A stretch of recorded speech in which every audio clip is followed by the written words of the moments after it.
This is the Horse Radio Network. This is episode 554 of Horse Tip Daily. A different horse tip, a different equine topic, a different equestrian expert every day. Horse Tip Daily brings the world of equine knowledge to you one day at a time. Today's tip is brought to you by Equestrian Collections.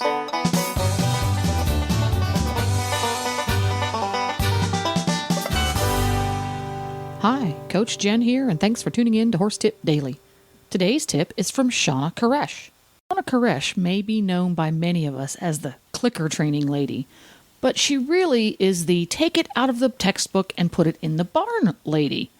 Shawna uses scientifically proven training and teaching methods, removes the science-weenie language, and gives horse folks like us amazing tools with which to improve our horse's behavior and performance. Her reward reinforcement training system dramatically accelerates the training process for any breed or discipline by unlocking the horse's natural desire to perform. What results is an incredible bond between human and horse, a partnership based on success. And as if that weren't enough, she's one of the nicest people on the planet to boot. Today's tip, preserving and improving your horse's psychological health. But first, a word from our sponsor, EquestrianCollections.com. The equestrian's favorite trinity of fourth quarter shopping opportunities is upon us. Winter weather, winter show circuits, and winter gift giving. No worries. Just surf on over to EquestrianCollections.com. There, you'll find an astounding array of name brand blankets and outerwear for winter weather, splendid show clothes for winter circuits, and innumerable goodies for gift giving. EquestrianCollections.com, bringing the whole universe of equestrian shopping to your fingertips. Now, enjoy today's tip. Our best buddy and pal, Shawna Karrasch, is here to learn us about horse psychology. What do you have for us in the horse psychology realm today, Shawna? Well, what some learning we're going to get today is one of the things that I think that, I see a lot with horse people, and I can be just as guilty of it too sometimes, is we tend to think so much about their physical well-being. They've got this, we've got footing, we've got their sound, they've got their supplement, all the things we do to take care of them. But we kind of forget sometimes about their psychological well-being. So it's something that is huge. They did a test one time where they've given animals free food, and then they taught the same animals to hit a lever for food.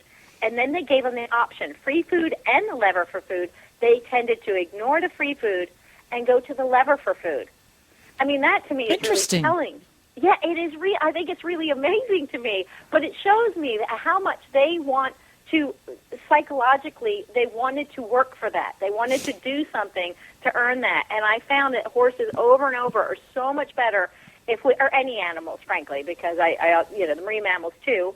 But if you can do things to help balance out their life psychologically as well. So sometimes it's changing their environment, change where you work them. If you're always on the trail, sometimes work them in the ring. If you're always in the ring, definitely get out on the trail. Go do different things. Don't always do the same thing. Also, toys are it's here we call them environmental enrichment devices. It's like that. It's that fish iceberg lollipop that they give the polar bears at the zoo. Exactly. And there's a thing on my blog where I made carrot stew, I called it, where I put molasses and water in like a rubber tub, and I cut up carrots in it, and I put it in the freezer, and I gave it to them in their buckets, like in their stalls. Oh, and, wow. Gave them, a half hour of negotiating. What is this? What do I do with it? What do I, and so it's a mental stimulation. Yeah. And also another thing, we tend to put like the Jolly Ball in their stall, and we leave it there for 2 weeks, or 2 years, frankly. Yeah. And they don't even see it anymore. So if you kind of take it out for a little bit, introduce them to something else, it kind of helps to keep it fresh and new, so it's still got some power to them or some interest in it. So whenever, and that kind of surprises me, the results of the research with the horses, because I never associate a grazing prey. I guess a horse isn't a prey animal because he gets preyed upon. He's the right. Oh, he's a prey animal. He's a prey animal. I don't yeah. associate an animal like that has that type of hardwiring as an animal that working for their food would appeal to them. It makes sense for me for a dog because a dog pursues its prey. It works to get to the prey. Whereas a horse, he's just wandering along and it arrives in front of his face. But obviously through this research, he's going, oh, this is cool. I can hit the lever and get the food, hit the lever, get the food, hit the lever, get the food. Obviously, even with the type of hardwiring that a prey animal has, mental stimulation that is, there's some kind of a psychological challenge and then some kind of a physical reward at the end of it is extremely appealing. Exactly, and it's really, it is. And I think we forget about that because we kind of think, oh, all their needs are met because of their physical thing. And right. And there's a lot to that. And the more you do to take care of it and address it and give them jobs, and even teaching them, like, of course I do the positive reinforcement training, but even teaching, like, the horses just to pick their feet up, on their own. Something kind of simple and minimal. It enriches their lives and it takes care of a psychological need in there that we kind of tend to dismiss a little bit. So I think it's really great. And you think of, there's times, we've all seen the horse who's grazing in a paddock full of grass, and he's down on his knee with his head craned under the fence, reaching, and it's just, grass is always greener. Yeah, and I think there's something in that same whole mentality that says, but I can do this, or I can try this, or... So I just think it's great if we can really think about the bigger picture and not take it for granted that all their physical needs are met, thereby everything is good. This can help prevent the things like the weaving and the cribbing and it doesn't mean they're all going to go away, but it gives them something to help keep them stimulated. Right. And I worked with John and BZ Madden. That's where I first started my training. And John would have every horse that came in the barn get bridge conditioned, or clicker trained and target trained. And it's because he felt like it gave them a better attitude even under saddle. Mm-hmm. Even just to do a little thing that was simple. To us it just seems silly almost, but to them it was just a different dynamic to their life. So I think it's really important. And try it out with your horse and see what you think. But I think that you're going to find that it gives your horse a fresher attitude and more interest in what you're doing all the time. So we're going to do a scenario because I love scenarios. Okay. We're going to have Jane today. Okay. And Jane rides Penelope.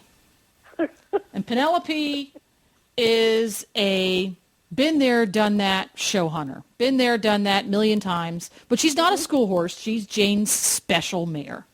Mm-hmm. And Penelope, of late, has kind of gotten humdrum about life. She just doesn't have a whole lot of spark. Because, frankly, Penelope's been there and done that. She's really not all that interested. So, right, as Jane, as a college-aged, reasonably competent rider, what might be some things she could do with Penelope, the been there, done that, dependable show hunter? What are some things she could do with that horse that would create some specifically mental stimulation? Because there's lots of things she can do physically. She can take her out and gallop her and this, that. But something that would genuinely challenge both Jane and Penelope mentally and really kind of stimulate the brain cells to wake up a little bit. Well, sometimes there are physical things that also, because there's a lot of mounted things you can do that aren't, big giant changes, but you could do things like doing something that is, would be out of your genre, so she's jumped 800 jumps on this nice figure eight through the middle of the ring. And sometimes you see those horses, if you ask them to do something else, they won't do it because they're like, this is my routine, and they're really stiff about change and not really responsive. But but you could do things like just, set up some cones and teach her to back through the cones. Ooh. It's not as physically challenging. There's physical elements to it. She's got to listen to the aids to get a little better. Right. But she's got to kind of think through that. So, like, something like that you could do, teach her to... I'm going to try that with Beaker. I'm writing that one down. Back through the cones. I like that one. Because you're right. Physically, there's not a whole lot to it. It's taking steps back. But mentally, that's way outside of the realm of pretty near any horse that is ridden in any English discipline. Yeah, exactly. We just don't do that. And maybe, the Western horse who always does this, maybe they should start going over, or they always do another thing. Maybe they should start going over some ground rails, and get their horse thinking about, I have a new thing to think about. So there's a lot of things like that in the ring, or just, even asking your horse to walk painfully slow. You know what I mean? It's almost halting, like a bride walking down an aisle. That's challenging for them. And then have them go faster, and then slower. Right. And then serpentine, so change up things under the saddle. I think that's under saddle is really great. And, of course, doing things out on the trail or in a different environment, or just riding someplace, just ride in the parking lot of your barn or whatever it might be, that you can change up what you're doing. So it's unexpected. But there's a lot of things, like I said, you can offer them toys, bring them toys. You can teach them to fetch and play with balls. I would actually do it with the positive reinforcement. So you're and the positive reinforcement, when you start teaching them to do something where they have something in it for them, and utilizing the positive reinforcement, you can just teach them to touch a target. You can teach them to go chase the balls. You can teach them to retrieve balls. Because there's something in it for them, they really get engaged in that. And that's a great one for the more fractious personalities. Yeah, because that's a great idea. What you'll find there is that horse who is more fractious and more worried about stuff. When you start developing that relationship by playing games with them and doing things for positive reinforcement, it helps them to build their own confidence and boldness, and you'll find that shifts to under saddle as well. And I mean, it's huge. It's amazing to me because I started with the marine mammals, and they're all done with positive reinforcement from the get-go. And then I started working with horses, and I'm usually called in for an issue. They're bad about folks never call you when things are going well, do they? Not so much. And that's kind of too bad. But sometimes that issue gives me a, portal into what they're doing, and then they start to see, and this is where it kind of started. I come in, I'm dealing with, bad paddock manners or bad about their feet or, bad canter departs or whatever it is. And so I come in and I deal with that, and then the people always report back, and I've seen it myself, that he's better about everything, and now I use it for this, and I use it for this, and I use it for this, because it really changes the dynamics of the relationship. So it's a huge thing, and once, if I could get everybody to do it for a day, they would be hooked on it, because it makes that big of a difference that quickly in your relationship, and it's really awesome. But even if you're just a little intrepid, you want to start small, teach them just to pick his feet up. You can do it in a stall even. It doesn't have to be a big, I got to make this big production. Do it for 5 minutes in a stall. Just teach him to pick each of his legs up. Teach him to touch, the target in the corner, or a ball in the corner, and you'll just see that it does a lot for his mental well-being, and he's fresher and more responsive and more listening when you go to do your routine things too. Right. It will help lessen the horses develop selective hearing just like older couples do, and it will help decrease that.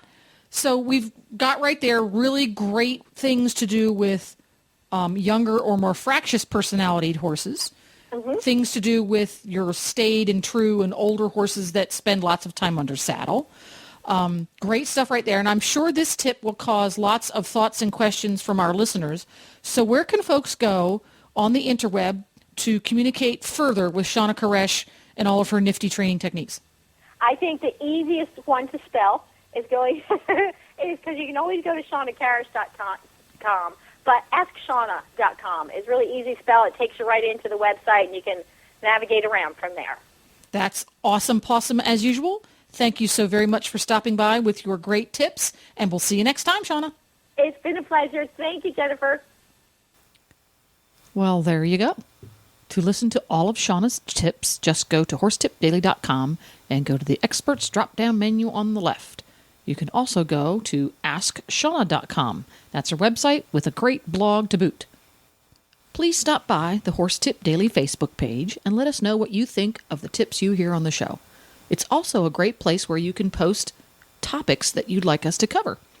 You can subscribe to all of the great shows on the Horse Radio Network through iTunes or Zune and get your horse podcasts automatically downloaded to your iPod, Zune, or MP3 player. I'll be back again tomorrow with another new expert and a different horse tip. Until then, go ride your horse! The Horse Radio Network and the Horse Radio Network hosts are not responsible for statements of guests or their opinions. Use your own judgment when listening to the tips provided by the experts on Horse Tip Daily.